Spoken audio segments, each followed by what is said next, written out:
Este grupo enorme, este equipo de trabajo de historiadores e historiadoras de la universidad es de alguna manera comunicar lo que se investiga, lo que se descubre, lo que de alguna manera se va consolidando como el conocimiento sobre nuestro acervo cultural, nuestra identidad y sobre todo quiénes somos, ¿no? En esta provincia. Así que vamos a hablar hoy con Victoria San Martín. Ella es licenciada en Historia y lleva adelante, junto con otros y otras colegas, un proyecto de investigación que se denomina, atención el título porque hoy es un día especial, La política en disputa, espacialidades, temporalidades y democracias en la experiencia argentina, período, atenti, 1955-2001.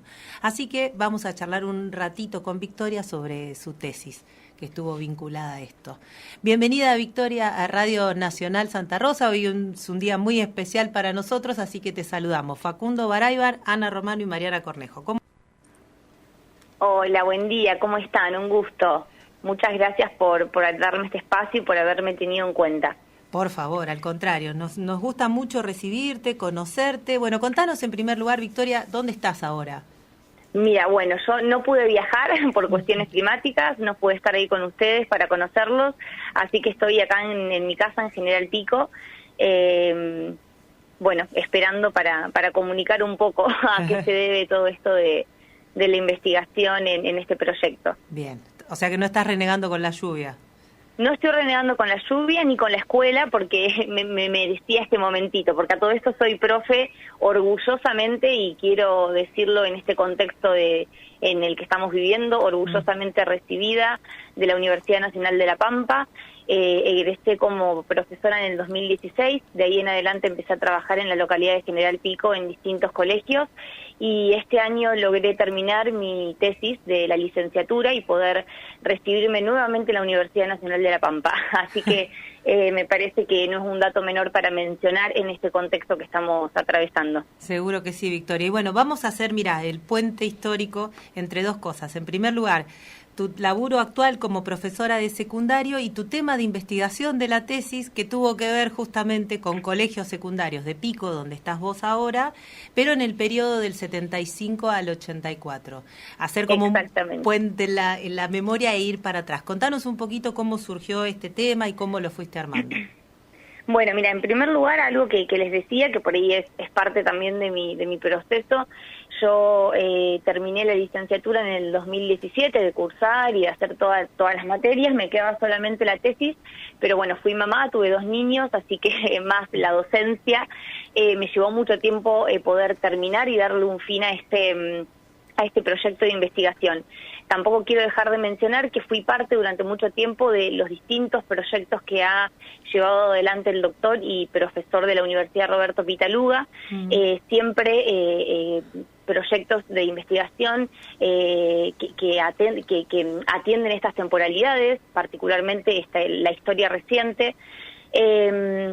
Así que bueno, mi tesis estuvo abocada particularmente en esta temporalidad y en el ámbito educativo, porque como vos mismo dijiste, yo soy docente de nivel secundario y me atraviesan una cantidad de cuestiones a la hora de dar clases y siempre me llamó la atención el estudio del ámbito educativo y de las prácticas educativas en distintos momentos y procesos históricos. Sumado a que, siendo parte también del proyecto de investigación, del Instituto Sociohistórico, el que mencionaste vos, la política en disputa, la historia reciente es algo que también siempre estuvo presente en mí y me conmovía mucho trabajar particularmente cómo había sido el proceso de transición educativa durante la última dictadura militar acá en mi localidad. En primer lugar porque quería en algún momento de mi vida dejar alguna huellita o alguna investigación, por más incipiente que fuere, de mi localidad, pero además porque cuando empecé a indagar un poco, a buscar bibliografía, como hacemos cada uno que nos dedicamos al ámbito de la historia, empezamos a indagar primero por lo ya escrito, me encontré con una vacancia de trabajos bastante importante, había mucho escrito en mi localidad en relación a la UTN y a todo el movimiento estudiantil universitario, pero no así al movimiento estudiantil o particularmente a las prácticas educativas en el nivel secundario. A mí me parecía muy importante estudiar el nivel secundario por estas dos cuestiones. En primer lugar, por la vacancia que había de estudios en mi localidad, pero también porque al leer bibliografía a nivel nacional, cuando tenemos que armar lo que conocemos en historia como el estado de la cuestión, la mayor parte de los historiadores que se dedican al estudio de la historia reciente, particularmente en el ámbito educativo, hacían mención a esto, que el nivel secundario fue como este ambiente o este lugar al cual los militares le habían puesto el ojo encima porque era considerado como el caldo de cultivo de estas ideas subversivas, antinacionalistas, que venían obviamente a desmoronar todo este orden que ellos querían volver a instaurar. Entonces me pareció fundamental trabajar, como dije, el ámbito educativo, particularmente en el sistema de nivel secundario. Victoria, y sí. En relación a eso, digamos, ¿cómo trabajaste esta tesis? Quiero decir, no sé, tuviste que hacer un reconto de los distintos secundarios, ¿seleccionaste algunos o los más importantes? ¿Cuáles fueron esos colegios que estuviste haciendo el trabajo? Bien, yo en sí mi primer paso por los colegios fue en la localidad de Santa Rosa, cuando estaba finalizando el profesorado. Había hecho había hecho trabajo de campo en archivos del Colegio Nacional y el Colegio Normal de la localidad de Santa Rosa, con un montón de fuentes que me servían, pero bueno, después me vine a vivir acá a General Pico, no pude continuar con esos repositorios, entonces tuve que seleccionar colegios acá de mi localidad. Visité 2 o 3 colegios, en uno no me pudieron dar prácticamente nada de información, hay algo también que pasa en los colegios secundarios, que es alguna cuenta pendiente, por lo menos hablo siempre desde mi localidad, que es el tema de la conservación, de cómo mantenemos este repositorio, estos documentos en un archivo. En los colegios secundarios no hay archivos, y si hay es algún lugar donde se guardan otras cosas además de los documentos que se van generando a lo largo del tiempo. Entonces fue también un problema encontrar material. Cuando me centré particularmente en uno de estos archivos, que es el colegio que hoy tiene el nombre de República del Salvador, en su momento fue Colegio Nacional República de Salvador, en la década del 50 se agrega la sección comercial anexa por una cuestión de demanda de la comunidad de tener salida laboral, o sea, una educación para que la gente tenga una mirada más comercial en relación también a la economía de la localidad. Y bueno, me quedé investigando particularmente este colegio. Había mucha información, en este colegio sí había muchos documentos escritos, no estaban catalogados, claramente no hay un archivo que esté ordenado, pero sí había mucha información al respecto, circulares, libros de temas, hojas de conceptos, medidas disciplinarias. Me encontré con un caudal bastante importante de fuentes escritas. Sin embargo, tuve que hacer claramente un recorte no solo de fuentes, sino también un recorte temporal y espacial, porque mi objetivo era estudiar particularmente qué había pasado durante el periodo dictatorial, y como muchos autores mencionan, en el ámbito educativo y en la sociedad misma, las características de la última dictadura militar, esta represión tan fuerte que se vivió, no comenzó el 24 de marzo del 76, sino que empieza a tener como unos indicios previos ya en el año 75, por eso mismo mi tesis arranca desde el 75 y finaliza particularmente en el 84 para hacer bien notoria este cambio de prácticas tan autoritarias, represivas, disciplinarias que hubo durante la última dictadura militar y cómo se contradicen con ya las del 84 con la apertura democrática. Bien, creo que, no sé si te estoy respondiendo lo que me habías... Sí, muy bien. ¿Sabés lo que quiero, Victoria? Ahora también, si podemos, pensemos también por ahí en una audiencia como la de Radio Nacional, que es muy amplia y de diferentes niveles, como para poder entender no solamente el trabajo de investigación en términos de fuentes y demás, sino, digamos, ¿cómo podrías caracterizar a un adolescente de General Pico que iba al colegio secundario en el año 75, bajo la etiqueta de ser un subversivo, de ser, digamos, una persona que estaba siendo, digamos, llevado por una ideología que no era la adecuada? Esto de poner a los chicos, contextualizarlos en el momento histórico en el que estaban, cuáles eran las premisas que defendían, en qué tipo de agrupaciones políticas participaban, ¿cómo los caracterizarías? Bien, mira, ahí hay algunas cosas que te puedo responder, otras que no te puedo responder porque realmente hice un estudio un poco acotado, es bastante incipiente, así que hay cuestiones que por ahí dejé de lado, como por ejemplo la participación estudiantil, particularmente sí en el colegio que yo estudié hubo participación estudiantil hasta el 75, donde se clausuran los centros de estudiantes, pero sí también se nota que hay una necesidad de buscar ir en contra de la autoridad, de esta disciplina tan rigurosa, porque muchos ex estudiantes de este colegio fueron detenidos y desaparecidos posteriormente, ya durante la última dictadura militar. Ellos ya habían salido del colegio secundario, ya habían sido egresados, fueron a continuar sus estudios a distintas ciudades, a La Plata, a Córdoba, a Buenos Aires, a Rosario, y fueron detenidos desaparecidos de nuestra provincia, de nuestra localidad, y particularmente ex estudiantes de esta institución. Entonces esto algo nos viene a mostrar que ya había una subjetividad de estudiantes, un entramado de estudiantes, una personalidad de estudiantes que se venía gestando desde décadas previas.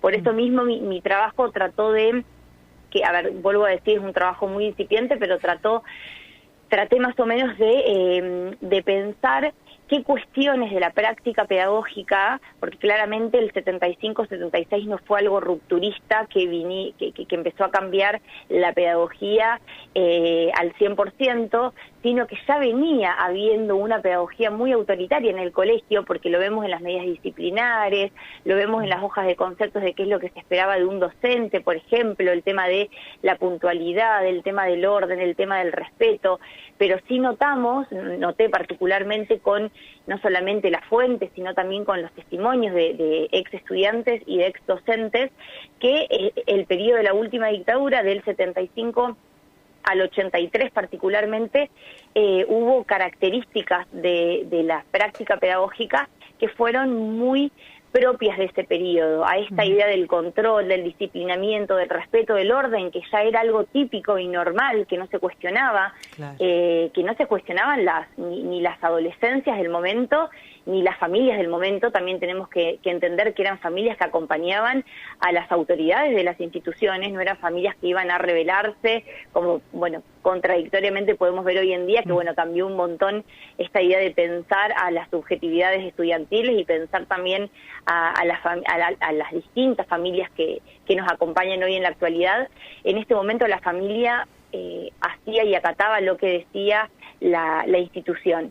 Sí notamos que durante la última dictadura militar hubo un tinte de represión que muchas veces, acá sí quiero aclarar algo que me llevó a investigar sobre esto, es esta idea de que siempre se sostuvo que acá en La Pampa no había pasado nada, que acá en General Pico, yo me acuerdo que hablaba con gente conocida, con gente grande, amigos de mis abuelos, mi abuela en particular, no, acá no pasó nada, no se vivió nada. Sí, por ahí veías alguno que se lo llevaban, pero después no sabías más nada. Entonces, lo que pude detectar yo con mi tesis de investigación fue esto, una sociedad callada, de ahí viene el título de investigación, solemos callar, una sociedad callada por el miedo, por un miedo que era inexplicable, que ya venía dado desde las prácticas previas pedagógicas, porque los chicos estaban acostumbrados a eso, al respeto, al orden, a la disciplina, pero que terminan por agudizarse durante la última dictadura militar, donde la severidad, el control empiezan a ser muy estrictos. Esto es en palabras puntualmente de ex docentes que me han dado su testimonio, que me han dicho esto, que ellas tenían, más que nada docentes mujeres, que tenían que callarse, que no podían hablar entre ellas, que había cierto miedo, que había temas que no se podían dar, que había temas que tenían que evitar en la clase, o ciertos debates. Entonces, bueno... Ahora, Victoria, sí. Pensando un poquito justamente en que muchos de los estudiantes y las estudiantes seguramente todavía vivan en Pico, es decir, hoy, y que estén disponibles como para poder conversar, es decir, hoy 50 años más tarde, digamos, ¿cómo se evoca o vos qué notás que a la hora de traer, más allá de esto que decís que, digamos, lo autoritario y el silencio era impuesto, pero es decir, 50 años más tarde, ¿vos notás huellas de ese miedo que ha quedado a decir lo que realmente pasaba? ¿Creés que es algo que quedó ya cerrado y que no se vuelve a traer? ¿Cómo notás vos, digamos, hoy a la hora de vos ir con como investigadora, con este tema, que reacciona la gente 50 años más tarde? Sí, y ahí tenés como una multiplicidad de subjetividades que se fueron conformando también. Yo tuve entrevistas que hice donde después de 50 años ex estudiantes me dijeron, no pasaba nada. El miedo estaba, y porque tenías miedo de que te pase algo y vos no lo hacías, pero yo lo viví espléndidamente, no noté ningún cambio. Entonces ahí está el traer esto, el analizar los discursos. Por eso esta idea de que el miedo había un terror que estaba diseminado en la sociedad, pero estaba de una u otra forma como naturalizado. Por eso también, que no sé si estoy respondiendo o no a tu pregunta, sí, pero creo que hoy en día encontramos aquellos, o sea, porque me ha pasado con las entrevistas, dicho sea de paso, no hice muchas entrevistas, hice aproximadamente entre 6, 8, 10 entrevistas a distintos estudiantes y ex estudiantes y ex docentes, pero esas miradas me dieron a entender esto, a que cada persona lo vivió a su manera, pero que fue un momento de la historia de nuestra localidad donde había cosas que se naturalizaron, donde había cosas que se callaron, y que hoy en día las seguimos notando, y también la otra cara, ¿no? Aquellos que he entrevistado y me han dicho, no, sí, realmente yo tenía miedo, yo no podía actuar de esta forma porque sabía lo que estaba pasando, porque sabía lo que me podía llegar a pasar, porque vi a la familia de mi estudiante cómo le golpeaban la puerta y se llevaban al papá, por ejemplo, ¿se entiende? Sí, entonces sí. Hay como unas múltiples subjetividades respecto a esto que me estás preguntando. Y hoy, 50 años más tarde, las instituciones educativas, es decir, los colegios secundarios con los que vos estás trabajando y en líneas generales los colegios secundarios, ¿cómo habitan eso? O sea, o hoy, 50 años más tarde, ¿cómo lo abordan? ¿Se habla de la dictadura solamente como provincia de Buenos Aires, La Plata, Buenos Aires, Córdoba, Rosario, o se puede hacer raigambre con lo que pasó acá? No, mira, yo creo que también depende, muchas veces es algo, bueno, ahí arranca mi cuestión más educativa. El 24 de marzo generalmente lo abocamos al acto, a la fecha, a la conmemoración, es muy cerquita del inicio de clases, entonces depende por ahí lo que se puede planificar. Sin embargo, es algo que se está trabajando transversalmente también, y no solo desde el área de historia, las áreas de ciencias sociales trabajamos la cuestión de la última dictadura militar, de los derechos humanos, y hay mucho material para trabajar también lo acontecido acá en la provincia de La Pampa. Entonces me parece que no nos quedamos solamente con lo que pasó el 24 de marzo y finalizó en el 83 en provincia de Buenos Aires. Sí, obviamente lo tomamos a modo de entender un contexto nacional, pero sí hacemos vista a esto de que acá La Pampa no fue una isla, como se solía decir hace mucho tiempo. Claramente, desde el ámbito historiográfico, nosotros sabemos que hay muchísimos trabajos que están que ya desde hace mucho tiempo también dan cuenta de esto, de contradecir esta idea de que La Pampa fue una isla. Pero de a poco considero que con el paso del tiempo, muy despacito, estamos tratando de llevarlo también al sistema educativo, y estamos empezando a comunicar como docentes y a investigar también mismo en las aulas y en los espacios educativos sobre la última dictadura acá en nuestra región. Uh-huh. ¿Qué pasos vienen por delante? O sea, estás recién arrancando las entrevistas, estás empezando a armar tu corpus de datos, digamos.